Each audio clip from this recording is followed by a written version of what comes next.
Avec les beaux jours qui reviennent et après un hiver pluvieux, l'organisme a besoin d'un petit coup de pouce pour retrouver son énergie vitale. L'hypnose peut s'avérer bénéfique, notamment pour lutter contre le stress, l'insomnie et les excès en tout genre. Christophe Mertz exerce comme thérapeute en hypnose depuis 2011 à Sainte-Croix-aux-Mines. Après une formation approfondie en hypnose à Strasbourg, il décide de pratiquer à son tour et de venir en aide aux gens par le biais de l'hypnose, cet état transitoire de la conscience. L'hypnose est déjà un état de détente. L'hypnose, en médecine, ils aiment bien les raccourcis, donc ils appellent ça l'état de transe. Alors c'est pas la transe comme on peut l'imaginer, ça vient de état transitoire entre veille et sommeil. Donc on a pris un morceau de chaque mot et ça donnait l'état de transe. Si vous ne passez pas par cet état-là, vous dormez jamais. C'est le moment où vous êtes au lit, vous avez déjà un pied dans le sommeil et pourtant vous entendez encore un peu ce qui se passe. C'est un peu comme le matin quand on se réveille et puis qu'on a la chance d'avoir son conjoint ou sa compagne qui a fait le café. Et vous vous réveillez, il y a l'odeur du café, peut-être même des croissants. Et pourtant on est encore un peu dans le sommeil et il y a un truc déjà qui vous appelle. Et c'est ce point-là qui nous intéresse. La suggestion est un outil puissant pour avancer dans son quotidien.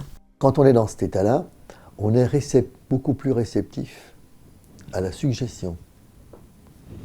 On vous suggère de gérer votre stress, de gérer votre douleur, de changer les habitudes. L'alcool, le tabac, le cannabis, j'en passe, c'est des meilleurs. Et donc on va être plus réceptif à la suggestion et au niveau de l'inconscient, du subconscient, on va donner une information et il va expliquer, lui, l'inconscient, le subconscient, ils vont expliquer à la partie consciente qu'on peut fonctionner différemment.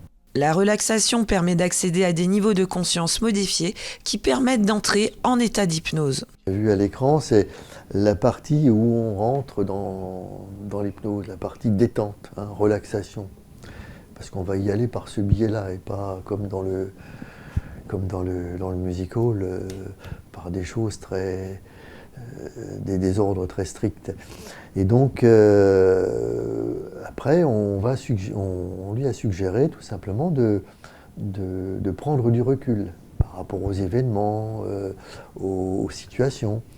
Par contre, il faut quand même savoir que si on lui suggère quelque chose, de mener une action qui va à l'encontre de ce qu'elle veut faire, de ses croyances, etc.,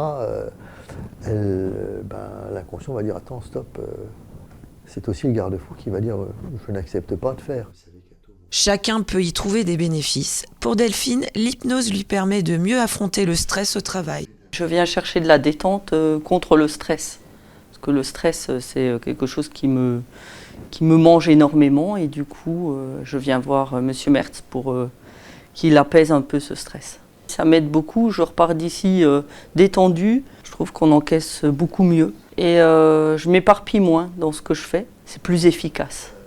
Les applications de l'hypnose sont nombreuses, notamment dans le domaine médical, dans le cadre des anesthésies ou en soutien à d'autres thérapies. Pour expérimenter ces techniques, Christophe Mertz reçoit sur rendez-vous à son cabinet de Sainte-Croix-aux-Mines.